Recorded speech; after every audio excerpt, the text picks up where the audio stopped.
নমস্কার বন্ধুরা, জ্যোৎস্না বাঙালি কিচেনের পক্ষ থেকে সকলকে জানাই স্বাগতম। আশা করি আপনারা সকলেই ভালো আছেন।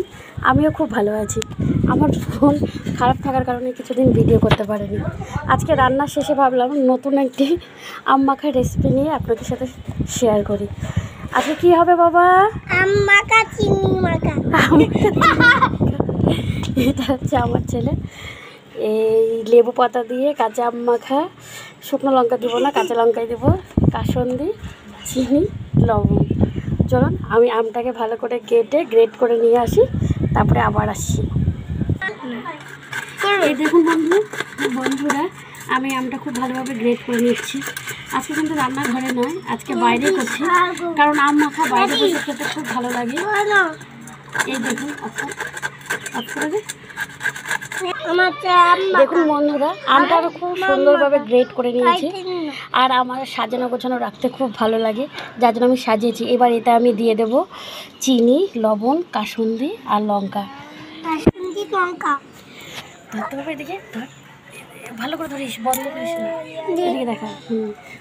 ওটা ধর ভালো করে।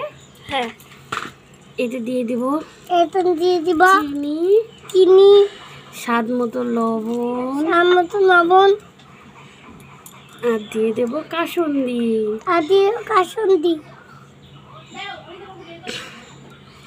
আর লঙ্কাটাকে আধা ভাঙা করে নেব, যেহেতু বাচ্চারা খাবে সেই জন্য বেশি ঝাল দেব না, খুব সামান্য ঝাল।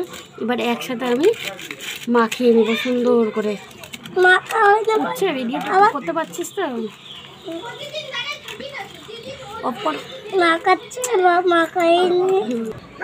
এই যে আমাদের আম মাখা সম্পূর্ণভাবে রেডি, খুব অল্প সময়। আমার এখানে সময় যদিও বেশি এত সময় লাগে না। ঠিক আছে, এখন এই দুজন খেয়ে বলবে কেমন হয়েছে। চলো খেয়ে দেখো, একটু করে খেয়ে দেখো। তোমার কেমন লেগেছে? ঝাল লেগেছে। তুমি ছোট মানুষ তো, সেই জন্য ঝাল লেগেছে। আর একটু খেয়ে দেখো। আমার খুব টেস্টি লেগেছে। তো নমস্কার বন্ধুরা, যদি ভিডিওটা ভালো লাগে, আম মাখার ভিডিওটি ভালো লাগে, তাহলে লাইক, কমেন্ট এবং শেয়ার করবেন। নমস্কার।